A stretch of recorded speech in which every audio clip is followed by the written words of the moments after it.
आप सभी विद्यार्थियों का मानव नेत्र चैप्टर में हार्दिक स्वागत।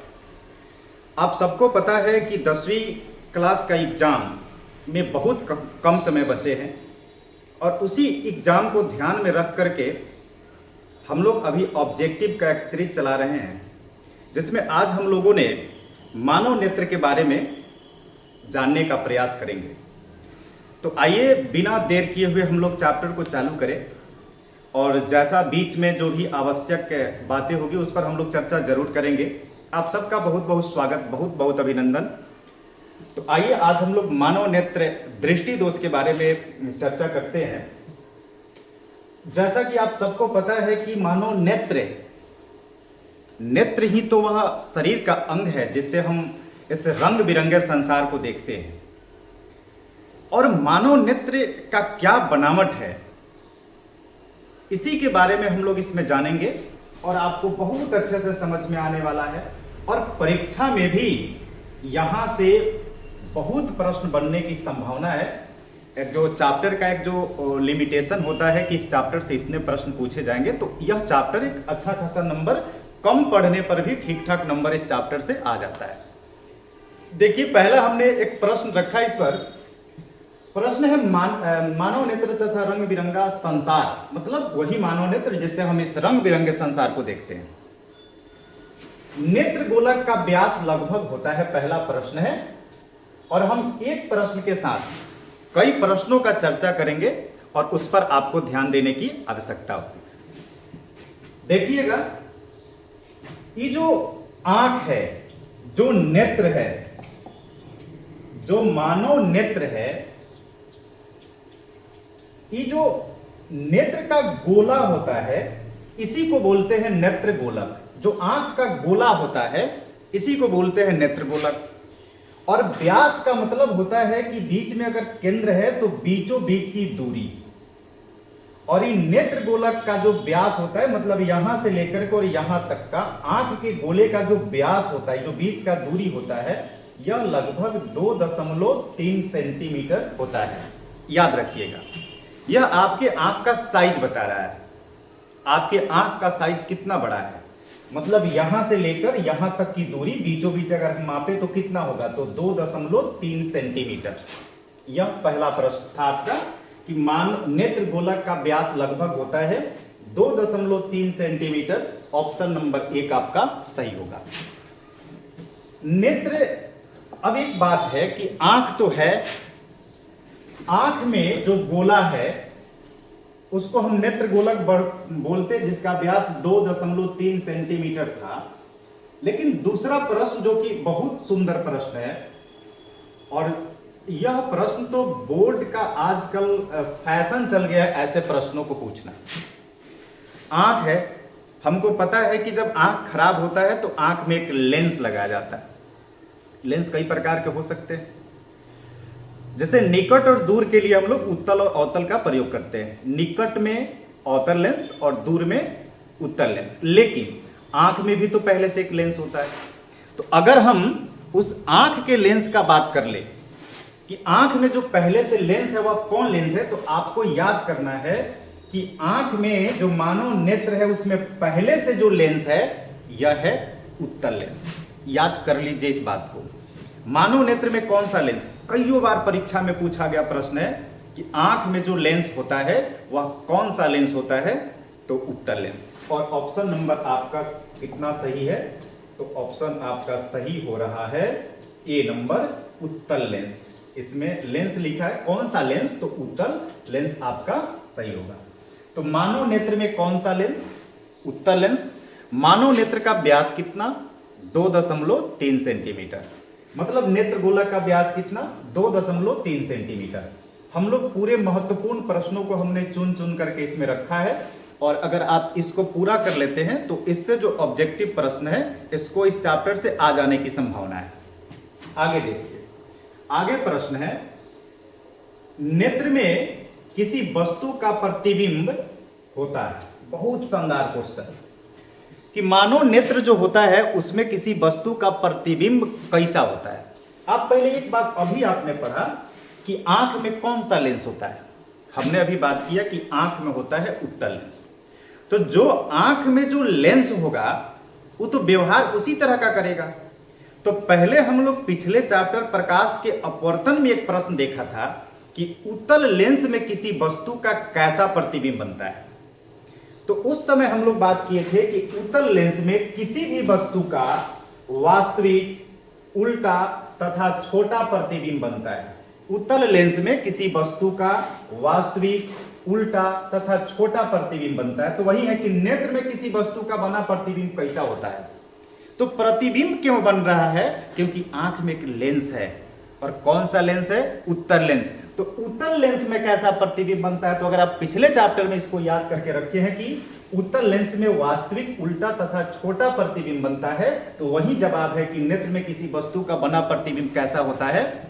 वास्तविक, उल्टा और छोटा। अगर टाइप होता तो हम इस पर जरूर बात कर लेते हैं कि उत्तल लेंस में जो प्रतिबिंब बनता है, उत्तल लेंस में जो प्रतिबिंब बनता है, यह प्रतिबिंब नीचे की तरफ बनता है, इसलिए वास्तविक है। नीचे बनता है इसलिए उल्टा है, और वास्तव में किरणें कटती है इसलिए वास्तविक है। वास्तव में किरणें कटती है, वास्तविक। नीचे बनता है, मुख्य अक्ष के नीचे बनता है तो नीचे बने तो उल्टा, अगर वास्तव में कटे तो वास्तविक। और कैसा बनता है? तो छोटा। उत्तल लेंस में कैसा? तो इसको याद रखिएगा कि मानो नेत्र में किसी वस्तु का प्रतिबिंब बनता है तो कैसा बनता है? वास्तविक, उल्टा और छोटा। अच्छा, इसी के साथ मुझे एक प्रश्न दिमाग पर आ रहा है, आपको भी आना चाहिए।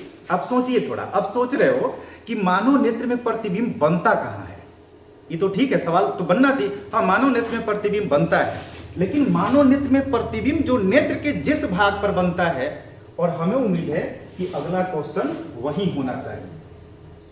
नहीं, अभी आगे मिल जाएगा, लेकिन हम अभी इसका चर्चा किए हैं तो बोल लेते हैं।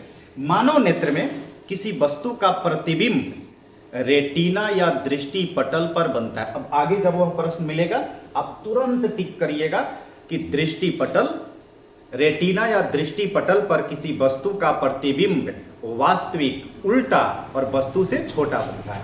आगे आइए, वह प्रश्न मिल जाएगा। हमें लगा था कि हमने इसको बाद में ही सेव किया था, लेकिन ये देखिए, एक स्वस्थ मानव नेत्र, मतलब एक ऐसा नेत्र जिसमें कोई खराबी नहीं के लिए निकट तथा दूर बिंदु क्रमशः होते हैं। देखो, पहले लिखा है निकट और बाद में दूर।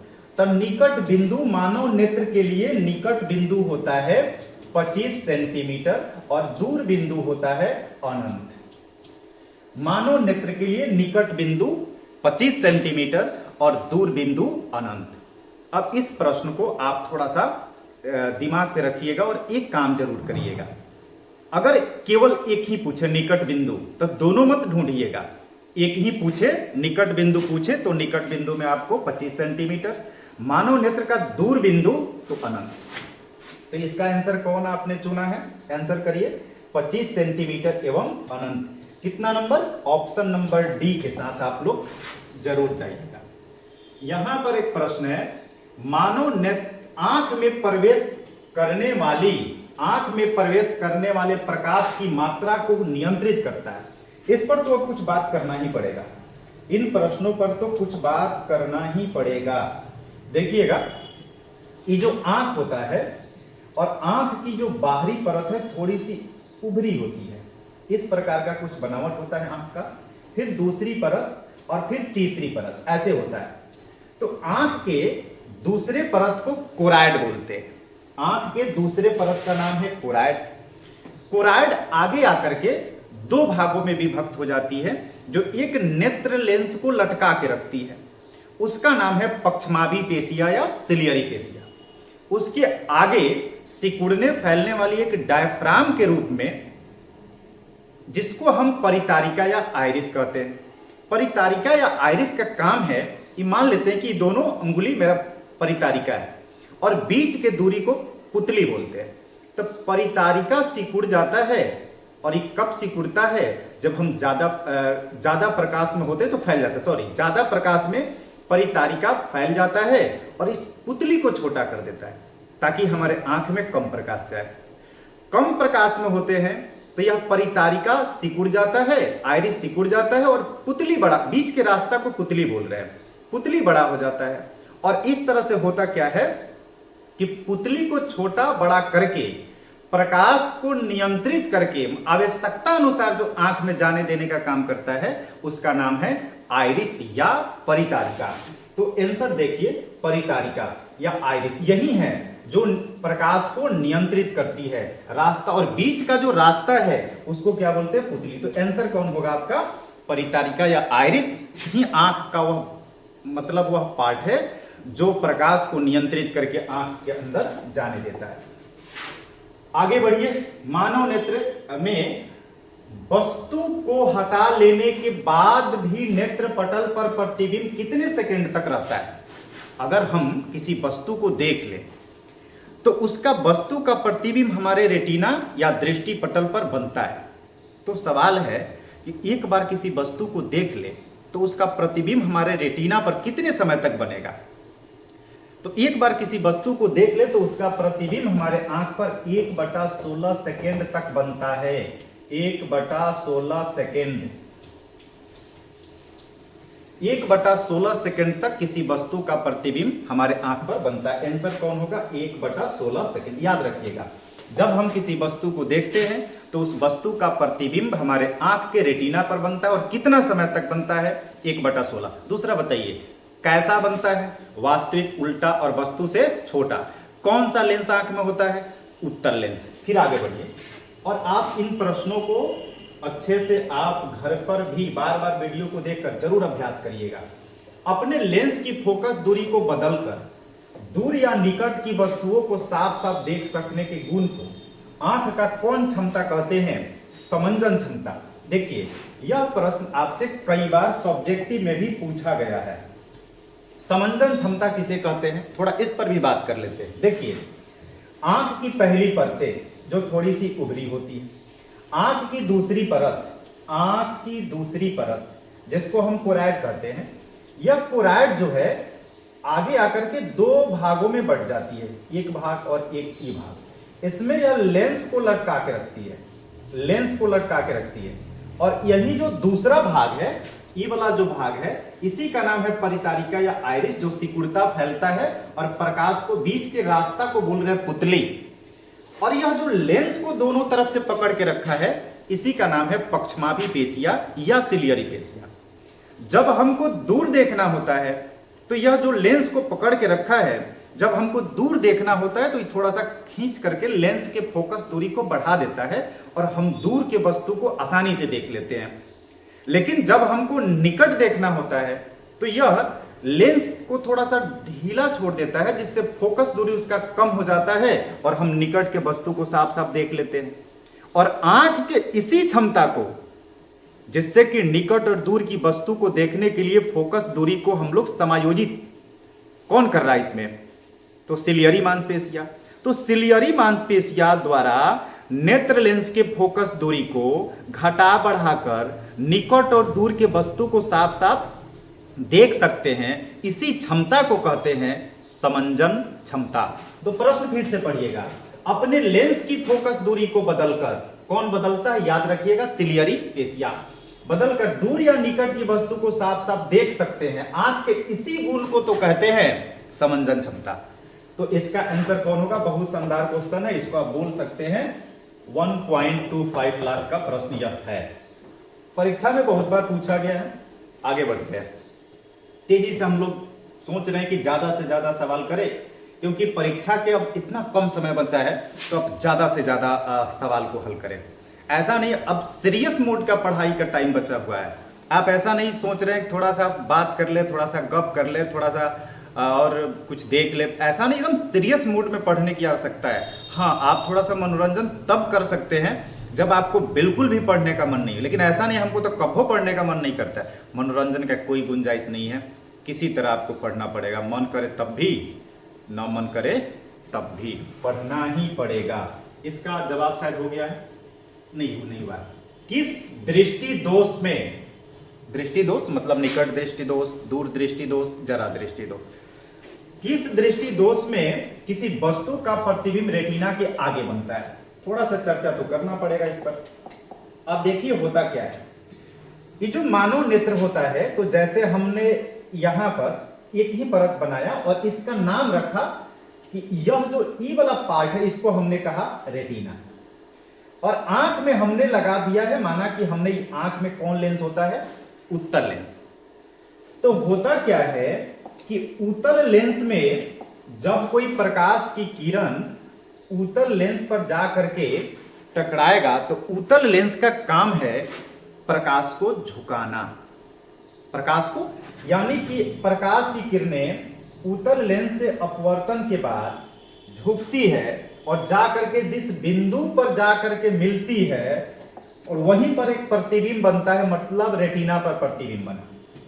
लेकिन जब नेत्र में दोष हो जाएगा तो यह प्रकाश की किरणें जो ऐसे जा रही है यह रेटिना पर नहीं कट करके रेटिना से आगे कटेगी। रेटिना का आगे का मतलब इधर, आंख इस साइड के तरफ जा रहा है तो इधर आगे मतलब इधर, तो रेटिना के आगे कटे मतलब यह प्रकाश की किरणें निकट में कटे तो कौन दोष, तब बोलना है निकट दृष्टि दोष। लेकिन अगर यह प्रकाश की किरणें दूर जाके कटे तो कौन दृष्टि दोष, दूर दृष्टि दोष। याद रखिएगा इसको। और शायद निकट दृष्टि दोष इसीलिए इसका नाम पड़ा है क्योंकि प्रकाश की किरणें निकट में कटे तो निकट दृष्टि दोष और प्रकाश की किरणें अगर दूर में कटे तो दूर दृष्टि दोष। तो अगर हम, सवाल क्या है कि किस दृष्टि दोष में किसी वस्तु का प्रतिबिंब रेटिना के आगे कटता, आगे मतलब उधर नहीं जाना है, रेटिना के आगे मतलब रेटिना यहां है तो आंख आप इधर से देख, आंख का अगला भाग इधर था, रेटिना का आगे इधर, मतलब जो निकट कटता है निकट दृष्टि दोष, दूर कटता है दूर दृष्टि दोष। रेटिना के आगे कटा मतलब निकट कटा, रेटिना के पीछे कटा मतलब पीछे कटा मतलब दूर कटा। तो निकट दृष्टि दोष में आगे बनता है मतलब किस में, तो निकट दृष्टि दोष। निकट दृष्टि दोष में किसी वस्तु का प्रतिबिंब रेटिना से पहले ही कट जाता है। दूर दृष्टि दोष में किसी वस्तु का प्रतिबिंब रेटिना के पीछे कटता है। अब एक सवाल जो आगे तो मिलेगा ही, लेकिन अभी देख लीजिए, अगर निकट दृष्टि दोष है, निकट दृष्टि दोष है तो आंख में एक लेंस लगेगा, वह लेंस होगा अवतल लेंस। अगर आंख में दूर दृष्टि दोष है तो इसमें कौन लगेगा, उत्तल लेंस। इस दो को तो आप एकदम अच्छा से याद रखिए। आंख में कौन सा लेंस होता है, उत्तल लेंस। निकट दृष्टि दोष अगर किसी व्यक्ति को हो गया है तो उसके उपचार के लिए हम लेंस लगाएंगे। तो निकट दृष्टि दोष वाले व्यक्ति के चश्मे में अवतल लेंस और दूर दृष्टि दोष वाले व्यक्ति के चश्मे में दूर में उत्तल लेंस। और आंख में पहले से कौन लेंस होता है, उत्तल लेंस। आगे देखिएगा, श्वेत रंग कितने रंगों के मेल से बना है। सूरज का श्वेत प्रकाश है ना, यह 7 रंगों का मिश्रण है।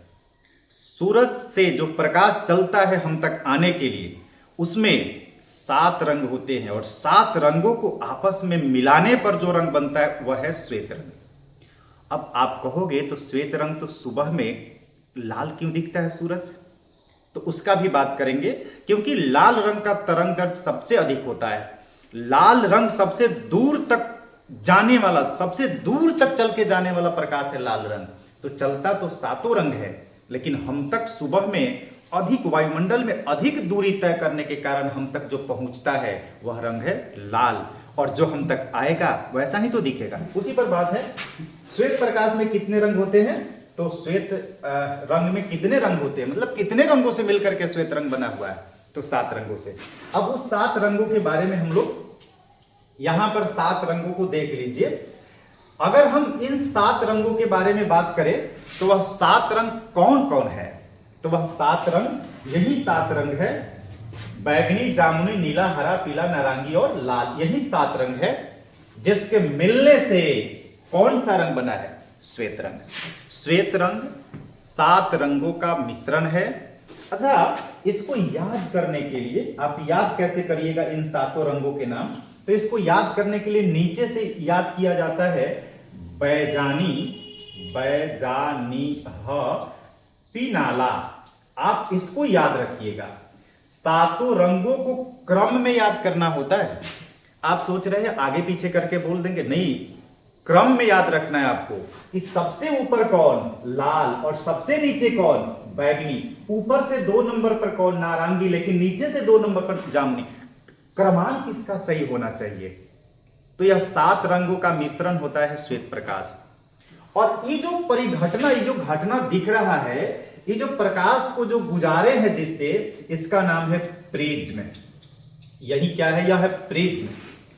अब इस घटना को समझिए कि जब श्वेत प्रकाश को किसी प्रिज्म से गुजारते हैं तो प्रिज्म से गुजरने पर प्रकाश का जब अपवर्तन होता है तो प्रकाश अपने अपने शक्ति के अनुसार उसको जब प्रिज्म को पार करता है तो थोड़ा सा कम घूमता है और थोड़ा सा ज्यादा घूमता है।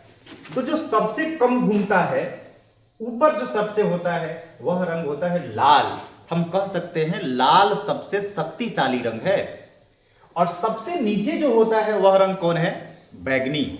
बैगनी सबसे कमजोर रंग है, इसका प्रकाश दूर तक नहीं जाता है। और सबसे दूर तक कौन रंग जाता है? दूर से दिखाई देने वाला कौन रंग है? लाल रंग। तो आप कह सकते हैं कि खतरा को दूर से देखना जरूरी है, और इसलिए खतरा का जो सूचक रंग है वह है लाल।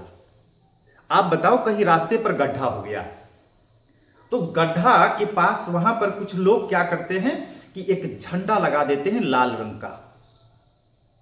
वो लाल रंग लगाने का मतलब है कि खतरे का सूचक यहां पर खतरा है, थोड़ा सावधानी से आओ। लेकिन दूसरा कारण क्या है?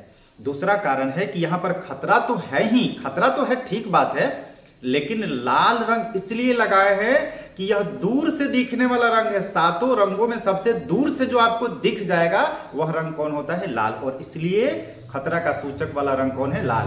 क्यों? क्योंकि लाल रंग दूर से देखने वाला, क्योंकि सबसे ऊपर, इसमें सबसे ऊपर जो है सबसे शक्तिशाली रंग, सबसे नीचे कमजोर रंग बैगनी होता है सबसे नीचे। कैसे इससे याद करिएगा? इसको बैजानी हम पिनाला से कैसे याद करिएगा? इसको याद करिएगा, इससे पहले वाला को बोलना है बैगनी, पहले वाला बैगनी, दूसरा वाला, एक मिनट, ये दूसरा वाला जामुनी, दूसरा क्या है? जामुनी। फिर नीला, इससे नीला, फिर क्या है? हरा, और उसके बाद पीला, फिर क्या है? पीला, फिर क्या है? नारंगी, हाँ नारंगी, और लास्ट में क्या है? लाल। तो इस तरह से बैगनी, जामुनी, नीला, हरा, पीला, नारंगी और लाल। इसको पढ़ने का तरीका है, 2 बार पढ़िए। इसको पढ़िए बैजानी ह, बैजानी ह पीनाला, बैजानी ह पीनाला, बैगनी, जामुनी, नीला, हरा, पीला, नारंगी और लाल। प्रश्न आपसे पूछा जाएगा कि श्वेत प्रकाश को जब प्रिज्म से गुजारते हैं तो 7 रंगों की पट्टी प्राप्त होती है। उसमें जो रंग सबसे ऊपर होता है कौन सा रंग है? लाल। जो रंग सबसे नीचे होता है कौन सा है? बैगनी। आगे बढ़िए। और ये प्रिज्म है। अच्छा, एक और बात इसमें, और ये 7 रंग को प्राप्त होने के लिए एक पर्दा तो लगाइएगा ना यहां। तो जब हम सूर्य के श्वेत प्रकाश को किसी प्रिज्म से गुजारते हैं तो 7 रंगों की पट्टी में बंटता है, 7 रंग में विभक्त हो जाता है, बंट जाता है। और इस घटना को, बहुत शानदार प्रश्न है, इस घटना को वर्ण विक्षेपण कहते हैं। जब सूर्य के श्वेत प्रकाश को किसी प्रिज्म से गुजारते हैं तो यह श्वेत प्रकाश 7 रंगों में बंट जाता है, और इस घटना को क्या कहते हैं? वर्ण विक्षेपण। क्या कहेंगे? वर्ण विक्षेपण। और वर्ण विक्षेपण में 7 रंग जिस पर्दे पर प्राप्त होता है उसी का नाम है वर्णपट या स्पेक्ट्रम। आगे सवाल अगर मिले कि स्पेक्ट्रम क्या है तो इसी पर्दे का नाम है स्पेक्ट्रम, जिस पर 7 रंग प्राप्त हो रहा है। और क्या है? इसको इस घटना को, वर्ण विक्षेपण घटना को दिखाने के लिए, श्वेत प्रकाश को 7 रंगों में बांटने के लिए जो एक बीच में हम एक, इसको ये बोलिए यंत्र यहां पे रखते हैं, क्या है? यह है प्रिज्म। प्रिज्म में कितने सतह होते हैं? 5। आगे निकट दृष्टि दोष वाले व्यक्ति के चश्मे में होता है, पहले बताए हैं। निकट दृष्टि दोष वाले व्यक्ति के चश्मे में अवतल लेंस, दूर दृष्टि दोष वाले व्यक्ति के चश्मे में उत्तल लेंस। आंख में पहले से कौन लेंस? उत्तल लेंस। उत्तल लेंस में बना प्रतिबिंब कैसा? वास्तविक, उल्टा, छोटा।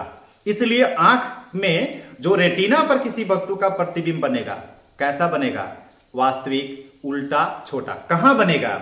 रेटिना या दृष्टि पटल पर। आंख में प्रकाश को नियंत्रित करके कौन जाने देता है? परितारिका या आइरिस।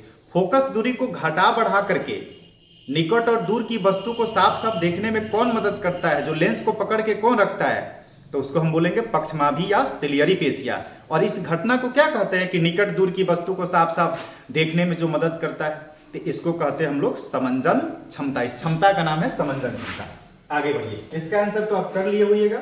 निकट दृष्टि दोष में आंसर कौन होगा? अवतल लेंस। निकट में अवतल, याद रखिए ना, निकट दृष्टि दोष छोटा दोष, निकट दृष्टि दोष बड़का लेंस अवतल 4 वाला, दूर दृष्टि दोष 3 वाला उत्तल, याद रखिएगा।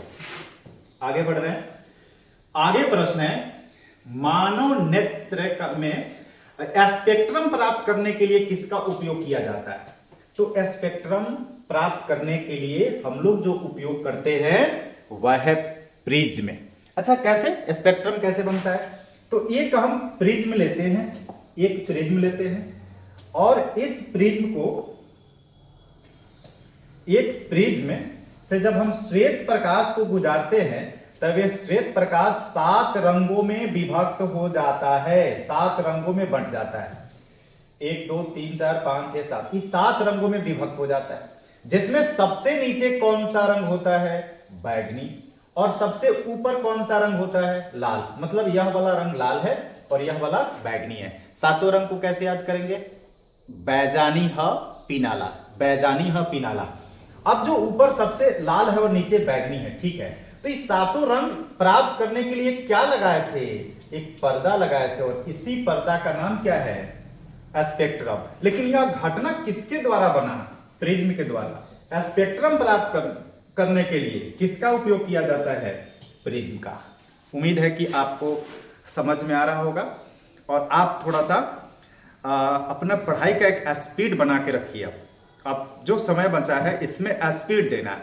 देखो, होता ऐसा है कि पिछले साल भर एक तरफ और अब से जो परीक्षा का समय बचा है यह अलग एक तरफ। यही आपका डिसाइड करता है कि आपका रिजल्ट कितना होगा।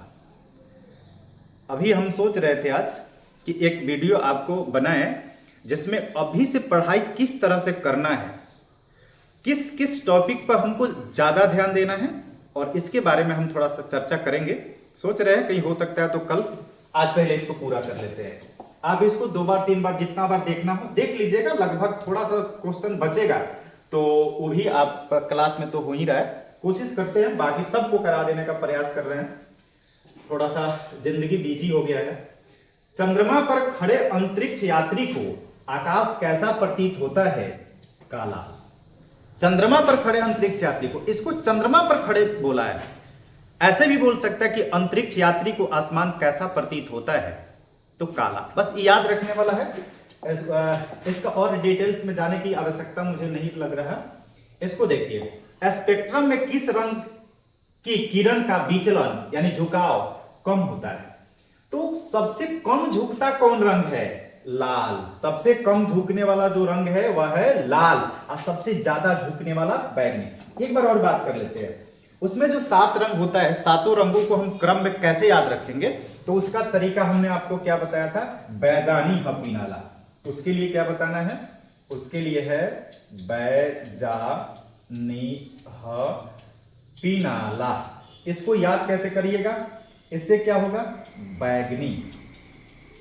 अच्छा, ये क्या होगा? जामुनी। ये क्या होगा? ना वाला नीला। ह से क्या होगा? हरा। पी से क्या होगा? पीला। और ना से क्या होगा? नारंगी। और फिर क्या होगा? लाल। और इसको कैसे देखना है बैजानी ह पीनाला को? सबसे नीचे बैगनी और सबसे ऊपर लाल, यही क्रम चलेगा। तो इस प्रश्न क्या है कि स्पेक्ट्रम में किस रंग के किरण का विचलन यानी झुकाव कम होता है? तो सबसे कम, जब हम प्रिज्म बनाते हैं तो सबसे कम झुकता है वही रंग जो सबसे ऊपर होता है। तो कम झुका, मतलब सबसे कम झुकने वाला रंग कौन है? तो लाल। और सबसे ज्यादा झुकने वाला रंग कौन है? तो बैगनी। तो इसमें से पूछ सकता है कि बैगनी के बाद कौन होता है नीचे से? फिर पूछ सकता है कि सातों रंगों के नाम बताइए। सूरज का श्वेत प्रकाश में 7 रंग होते हैं, सातों रंगों के क्रम से नाम लिखे। हो सकता है 2 नंबर में पूछ ले आपसे। आगे बढ़ते हैं। यह है मृत्यु के पश्चात। पहले एक बात बताइए, मृत्यु के पश्चात आदमी का आंख निकाल लिया जाता है, लेकिन कब? जब कोई आदमी आंख दान करता है। जब किसी हॉस्पिटल के आसपास जाइए तो वहां पर एक ज्यादा करके जो पोस्टर दिखता है, उसमें एक कोई एक्ट्रेस है, नाम है ऐश्वर्या राय। तो उनका लिखा रहता है उस पर कि मैं अपना नेत्र दान कर चुकी हूं, आप भी अपना नेत्र दान करें। तो नेत्र दान किया जाता है, जैसे अमिताभ बच्चन भी अपना नेत्र दान किए। बहुत लोग जो चाहते हैं कि इस समाज का और इस दुनिया का हमारे न रहने के बाद भी कल्याण हो, ऐसे लोग अपना नेत्र दान करते हैं। तो जब उसकी एक टीम होती है, जब आदमी की मृत्यु हो जाती है तो उसके घर वाले जो होते हैं उस मेडिकल टीम को रिपोर्ट करते हैं कि हाँ अब इस आदमी की मृत्यु हो गई है। तो मृत्यु के 4 से 6 घंटे के अंदर वह मेडिकल टीम आती है और आंख का जो पार्ट निकालना होता है, जो मृत्यु के बाद जो दान करते हैं हम लोग, तो मृत्यु के पश्चात कितने घंटे के अंदर नेत्र निकाल लेना चाहिए। वही जो आंख, अब ऐसा नहीं कि सबका आंख निकाल लेना चाहिए, जो दान किया गया है, तो 4 से 6 घंटे के अंदर जो अगर आप आंख दान किए हैं तो उसमें से मेडिकल का टीम आकर के उसको निकाल लेता है। तो 4 से 6 घंटे। मानव नेत्र में एक और प्रश्न यहां, कौन रंग है जिसके खतरे के सिग्नल के लिए उपयोग में लाया जाता है? ये तो आप है, हम चाह रहे हैं कि आप इसको कमेंट बॉक्स में एक जवाब जरूर लिखिए। क्यों? खतरे के सिग्नल के लिए किस लेंस का उपयोग किया जाता है, किस रंग का उपयोग किया जाता है? तो लाल। ठीक है, लाल मार लो पहले चिन्ह, किस रंग का? लाल रंग का। हम आपसे पूछ रहे हैं क्यों, तो आप ऐसे साधारण में लिखिएगा सर लाल रंग का तरंगदैर्घ्य बहुत ज्यादा होता है, सबसे ज्यादा होता है। या इसको ऐसे कहो कि लाल रंग बहुत दूर से दिखता है। हमने बता दिया, अब आप क्या लिखिएगा। लेकिन हाँ, लाल रंग को इसीलिए क्योंकि दूर से दिखने वाला रंग है। आगे बढ़िए। प्रकाश का प्राथमिक वर्ण कौन है? प्रकाश कितने रंगों से मिलकर बना है? 7। अच्छा, अगर आपको हम इसी प्रश्न को बना दे प्राथमिक उपचार क्या है, प्राथमिक उपचार क्या है, तो इसको आप ऐसे समझिए। अगर किसी आदमी कोई दुर्घटना में कोई ग्रसित हो जाता है, दुर्घटना ग्रसित है, तो उसको अस्पताल में ले जाना है। लेकिन माना कि कोई आदमी मोटरसाइकिल से, जैसे अभी का मौसम चल रहा है, या कहीं थोड़ा सा उसको चोट लगा, उसके हाथ पैर थोड़े से कट गए, हाथ पैर से खून आने लगा, तो क्या करना चाहिए? उसको पहले मोटरसाइकिल पर या कैसे बैठाकर उसको अस्पताल पहुंचना चाहिए, या कटे हुए स्थान को बांध करके बहते हुए रक्त को बंद करने का प्रयास करना चाहिए? आप निश्चित ही कहोगे कि आप पहले तो खून बंद करने का उपाय करना चाहिए। तो यही है प्राथमिक उपचार, फिर अस्पताल जाओ। ऐसे ही प्राथमिक जो वर्ण है, जिन रंगों को मिला करके हम भिन्न भिन्न रंग बना सकते हैं, तो वह कौन सा रंग है जिसको जो शुरू में जिसका होना आवश्यक है उसको मिला के हम भिन्न भिन्न रंग बना ले? तो उसमें से लाल, नीला और हरा, ये तीनों रंगों को हम प्राथमिक रंग बोलेंगे। तो आंसर कौन देना है इसमें? तीनों, लाल, नीला और हरा, तीनों रंगों को हम क्या बोलेंगे? प्राथमिक रंग। आगे बढ़ते हैं। और तारों के टिमटिमाते प्रतीत होने का कारण है वायुमंडलीय अपवर्तन, और दूसरे चैप्टर का नाम ही था अपवर्तन, प्रकाश का अपवर्तन। तो उस चैप्टर में हम लोगों ने इसका खूब अच्छे तरह से चर्चा किया है कि अपवर्तन क्या है। प्रकाश की किरणें जब एक माध्यम से दूसरे माध्यम में जाती है तो दूसरे माध्यम में प्रवेश करते समय अपने पथ से थोड़ी सी विचलित हो जाती है, जिसे प्रकाश का अपवर्तन कहते हैं। तो आपको याद रखना इस प्रश्न के लिए कि प्रकाश के अपवर्तन के कारण ही तारे टिमटिमाते हैं। अब पूरा तारे टिमटिमाते हैं क्यों? तो वायुमंडल में ठंडी और गर्म हवाएं चलती रहती है, और जब प्रकाश की किरणें ठंडी हवा से गर्म और गर्म से ठंडी हवाएं में प्रवेश करती है तो अपने पथ से थोड़ी सी विचलित होती है, यानी प्रकाश का अपवर्तन होता है, जिसके कारण वह टिमटिमाता हुआ प्रतीत होता है। मानव नेत्र के किस भाग पर किसी वस्तु का प्रतिबिंब बनता है? बहुत देर बाद मिला यह प्रश्न। पहले हम लोग बताए थे कि मानव नेत्र में किसी वस्तु का प्रतिबिंब कहां बनता है? रेटिना या दृष्टि पटल पर। तो यह बताइए मानव नेत्र में किस भाग पर किसी वस्तु का प्रतिबिंब बनता है? तो मानव नेत्र में किसी वस्तु का प्रतिबिंब रेटिना या दृष्टि पटल पर बनता है। कैसा बनता है? वास्तविक, उल्टा और वस्तु से छोटा। आंख में कौन लेंस होता है? उत्तल लेंस। आगे बढ़ रहे हैं, लगभग अब हम लोग समापन की तरफ है और 20 यहां पर प्रश्न था। एक बार अब हम लोग इसको मोटे तौर पे थोड़ा सा समझ लेते हैं। आंख में कौन सा लेंस होता है? उत्तल लेंस। आंख में किसी वस्तु का प्रतिबिंब कहां बनता है? रेटिना या दृष्टि पटल पर। रेटिना या दृष्टि पटल पर किसी वस्तु का प्रतिबिंब कैसा प्राप्त होता है? वास्तविक, उल्टा और वस्तु से छोटा। मानव नेत्र में जब निकट दृष्टि दोष होता है तो उसके चश्मे में कौन लेंस? निकट दृष्टि दोष में अवतल लेंस। दूर दृष्टि दोष में कौन लेंस? दूर दृष्टि दोष में उत्तल लेंस। आगे हम लोगों ने इसमें पढ़ा था कि श्वेत प्रकाश कितने रंगों का मिश्रण है? 7 रंगों का। सूरज के श्वेत प्रकाश को जब किसी प्रिज्म से गुजारते हैं तो वह 7 रंगों में बंट जाता है। इस घटना को क्या कहते हैं? वर्ण विक्षेपण। वर्ण विक्षेपण घटना को दर्शाने के लिए हम किसका प्रयोग करते हैं? प्रिज्म का। कुछ प्रश्न और भी जो मैं एक्स्ट्रा बोल रहा हूं ध्यान में रखने वाला प्रश्न है। प्रिज्म में कितने सतह होते हैं?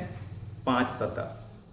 प्रिज्म से जब किसी श्वेत प्रकाश को गुजारते हैं तो 7 रंगों में बंट जाता है और यह 7 रंग जिस पर्दे पर प्राप्त होता है उसे क्या कहते हैं? स्पेक्ट्रम या वर्णपट। इसमें हम लोगों ने आगे पढ़ा कि जब सूरज के श्वेत प्रकाश को 7 रंगों में हम बांटते हैं, मतलब प्रिज्म से गुजारते हैं तो 7 रंगों में जो बंट जाता है उसमें जो रंग सबसे ऊपर होता है वह कौन रंग है? लाल। सबसे नीचे है बैगनी। इन 7 रंगों को नाम याद रखने के लिए क्या लिखते हैं? बैजानी हा पीनाल। तो अब हमने कोशिश किया, इस चैप्टर के महत्वपूर्ण प्रश्नों का हम लोगों ने चर्चा किया है। आप इसको अच्छे से देख लीजिएगा। फिर हम लोग कल इसके बचे हुए शेष प्रश्न या दूसरे चैप्टर के प्रतिदिन हम लोग कोशिश कर रहे हैं, हमें जो भी टाइम मिल रहा हम एक वीडियो बनाने का प्रयास करेंगे। थोड़ा सा स्कूल में समय फिर से थोड़ा ज़्यादा, फिर से कल से स्कूल तो जाना ही है, थोड़ा सा समय लग रहा है, थोड़ा सा समय का दिक्कत है, बट उतना दिक्कत नहीं है कि मैं आप लोगों से दूर हो जाऊं। कोशिश हमारा है कि हम जो बचा टाइम है रोज एक वीडियो बनाएं। तो तब तक के लिए आप सबको बहुत बहुत धन्यवाद। वीडियो को अगर यहाँ तक पहुँच गए हैं और हमारे इन बातों को आप सुन रहे हैं तो इसी तरह से आप लोग भी सपोर्ट करिए और क्या बोलते हैं कि वही शेयर और लाइक तो कर ही देना चाहिए आपको अगर आप जिम्मेवार लोग हैं तो। और 10वीं क्लास के विद्यार्थियों तक आप पहुंचाइए। ऐसे बोलते हैं कर भला तो हो भला। आप अपना भी भला सोचिए और यह जरूर सोचिए कि औरों का भी भला हो। इसी के साथ बहुत बहुत धन्यवाद। आप सबको जय श्री राम।